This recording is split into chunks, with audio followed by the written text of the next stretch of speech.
आतंकी संगठन हमास के साथ जारी जंग के बीच चीन में इजरायली दूतावास के कर्मचारी पर जानलेवा हमला हुआ है। इजरायली विदेश मंत्रालय ने बताया कि बीजिंग में दूतावास के कर्मचारी पर हमला किया गया। अब वो अस्पताल में भर्ती है। रिपोर्ट्स के मुताबिक बीजिंग में एक इजरायली दूतावास के कर्मचारी पर चाकुओं से हमला हुआ है। यह खबर ऐसे समय पर आई है जब इजरायल ने संकेत दिया है कि वो संभवतः गजा पर पूरी तरह से आक्रमण की तैयारी कर रहा है। इजरायल और हमास में जारी जंग के बीच चीन मुश्किल स्थिति में है। चीन ने अभी तक कड़े शब्दों में हमास द्वारा इजरायल पर किए गए हमले की निंदा नहीं की है। वहीं बीजिंग में इजरायली दूतावास के एक वरिष्ठ अधिकारी योवल वैक्स ने कहा था कि इजरायल को उम्मीद है कि चीन हमास की कड़ी निंदा करेगा। वैक्स ने कहा कि जब लोगों की हत्या की जा रही है, सड़कों पर कत्लेआम किया जा रहा है, तो ये दो राज्य समाधान का आह्वान करने का समय नहीं है। चीन के विदेश मंत्रालय ने इससे पहले संबंधित पक्षों से शांत रहने और नागरिकों की सुरक्षा के लिए शत्रुता को तुरंत समाप्त करने का आग्रह किया था। साथ ही कहा था कि संघर्ष से बाहर निकलने का मूल रास्ता दो राज्य समाधान को लागू करना और एक स्वतंत्र फिलिस्तीन राज्य की स्थापना करना है। इजरायल और हमास के बीच जारी जंग के बीच यूपी और दिल्ली में हाई अलर्ट जारी किया गया है। नमाज के दौरान किसी प्रकार के प्रदर्शन को रोकने के लिए तमाम मस्जिदों के बाहर पुलिस तैनात रहेगी।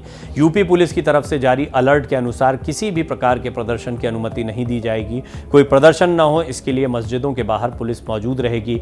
वहीं खुफिया एजेंसियों ने दिल्ली पुलिस को अलर्ट भेजा है। खुफिया एजेंसियों को दिल्ली के अलावा देश के कुछ शहरों को लेकर इनपुट मिला है, जिसमें कहा गया है कि इजरायल के खिलाफ प्रदर्शन किए जा सकते हैं। दिल्ली में इजरायल दूतावास और यहूदियों के इलाकों में पुलिस पहले ही सुरक्षा कड़ी कर चुकी है। उधर उत्तर प्रदेश के मुख्यमंत्री योगी आदित्यनाथ ने इजरायल फिलिस्तीन विवाद का जिक्र करते हुए पुलिस अधिकारियों से कहा कि सभी पुलिस कप्तान अपने क्षेत्र में धर्म गुरुओं से तत्काल संवाद करें। इस प्रकरण में भारत सरकार के विचारों के विपरीत किसी तरह की गतिविधि स्वीकार नहीं की जाएगी। मुख्यमंत्री योगी आदित्यनाथ ने सभी जिला अधिकारियों, पुलिस कप्तानों से कहा है कि सोशल मीडिया हो या धर्मस्थल, कहीं से भी किसी भी प्रकार का उन्मादी बयान जारी न हो। यदि किसी के द्वारा ऐसा करने का कुत्सित प्रयास होता है तो तत्परता के साथ उसके विरुद्ध कठोर कार्रवाई की जाए।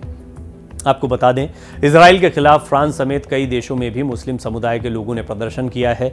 फलस्तीन के आतंकवादी संगठन हमास द्वारा इजरायल पर हमला करने के बाद से यहूदी विरोधी घटनाओं के बढ़ने के मद्देनजर फ्रांस के गृह मंत्री ने स्थानीय अधिकारियों को सभी फलस्तीन समर्थक प्रदर्शनों पर प्रतिबंध लगाने का आदेश दिया है।